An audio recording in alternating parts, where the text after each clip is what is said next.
Well, welcome back to Better Living. Jim Halterbrake is here now from the Andersons. Well, a couple weeks ago, he wowed you with his extensive knowledge of wines. Today, we're going to switch Winesday Wednesday up a little bit and talk about craft beers because it is Father's Day on Sunday, and we know that our fathers like a good craft beer, don't they?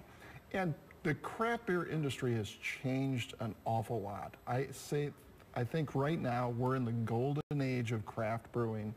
There is more breweries today, and some of them are really tiny. Some of them we could fit in the corner of the studio. They're literally so garage breweries, aren't they? Very much. But there's more great beer than there's ever been in the history of beer. And the Andersons, all of our 3 locations, has some of the best selections in the Midwest. Why do you think it is? Why are there more breweries than ever before? Why are they making such great beers now? Well, a lot of people back in the early 60s were going to Europe and tasting beer, and American beer kind of became monotonous. That they had one style. Pilsner was pretty much predominant everywhere, and they tasted some great beers from Belgium, England, from Czechoslovakia. It came back to the United States, and a number of pioneers said, we're going to brew beer like that. And since then, the number of beers, the inventiveness of American breweries is unbelievable with the amount of ingredients and styles that we have.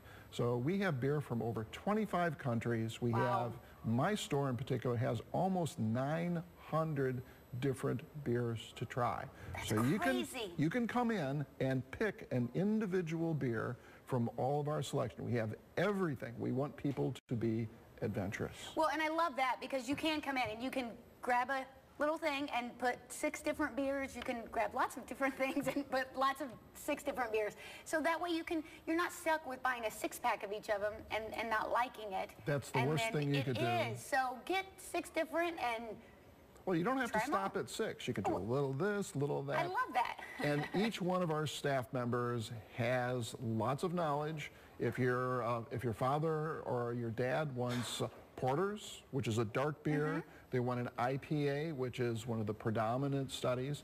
India Pale Ale is a very strong, very bitter, very potent beer. Started in England and became famous. And Americans have taken IPA to a new level. Bigger, stronger, fuller. Americans are, well, we're known for that, right? Right. Let's talk, so stick on, well, first I need to taste while we're talking here. I mean, let's not, just Let's start out with one of my all-time favorite beers. This is called Oberon. This is a wheat beer from Bell's Brewing in Kalamazoo. And we call Oberon Nectar of the Gods. It looks very much like the nectar of the gods, don't you think? I would call it that for sure. It's a wheat beer. It's a little bit hazy, which it's supposed to be that way. Has a nice kind of a little bit of orange, a little bit of other things. It's modestly delicious. Bitter. Yeah. We really like this a lot. It's very delicious. This is our all-time best-selling summer beer. I could drink it all summer long. Maybe I should. Okay. Now, there are 4 components. I can't leave any in the cup. That wouldn't be nice of me. There are 4 components to beer. Hops, which is the bitter component. Yes. Barley, which gives it the color and the richness. Yeast, which ferments it and makes the alcohol, and water. So those are pretty much it. But there's so many variations of each. So what I'd like you to do also, we're going to give you another little cup here. This is an IPA. Now, you're going to find a fairly significant difference. No, the aromatics of the beer. Okay, so, and I always notice this in an IPA, and I've never thought that I was much of a fan, like that wasn't my favorite. What makes that smell? I mean, the IPAs have a different aroma. Right. It's the hops that are in there. Now, the only way to get beer to the troops when England was in control of India, there was no refrigeration at that time. So they used the only preservative at hand, which was hops. So they ramped up the hops to a very strong amount. And when the troops came back from India to England, they couldn't drink the beer because it didn't taste like anything. So they needed their India Pale Ale. Yes. Right. And I like it, but I definitely taste the difference. And this has become the preeminent style. There are white IPAs, black IPAs, grapefruit IPAs, double IPAs, imperial IPAs. American brewers are a pretty inventive lot. That's a lot of IPAs. I don't think I've ever seen a black IPA. Yeah, I've seen the grapefruit one.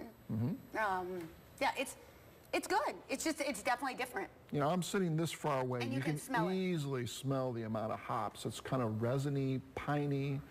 What's the dark one then? This is a porter, and I'm going to pour a little bit for you. They roast the barley to almost to a dark color, almost to the point of being burnt. Makes me think of coffee. Yes, it's got a kind of a coffee, it smells like roasty coffee. flavor to it, just like coffee does. Malty, it's a little rounder, a little mellower. It has a coffee easier. taste to it. Yeah. And there are even stronger, more potent, darker beers than this.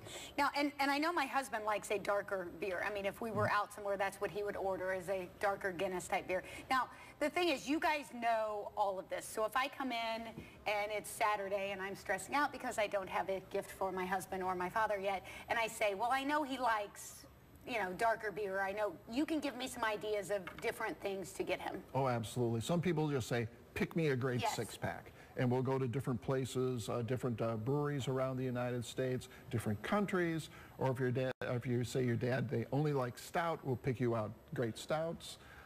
If you want something light, we even have Buckeye beer.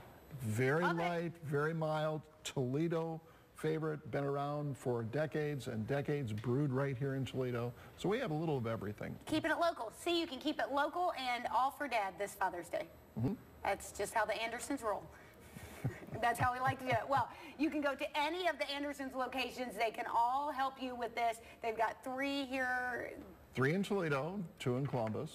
Anywhere that you need to go, they can help you out and help you with your craft beer for Dad, or they can always help you with wine, because dads like wine too. So they've got all that you need for your dad or for any of your outdoor events this weekend or any weekend this summer.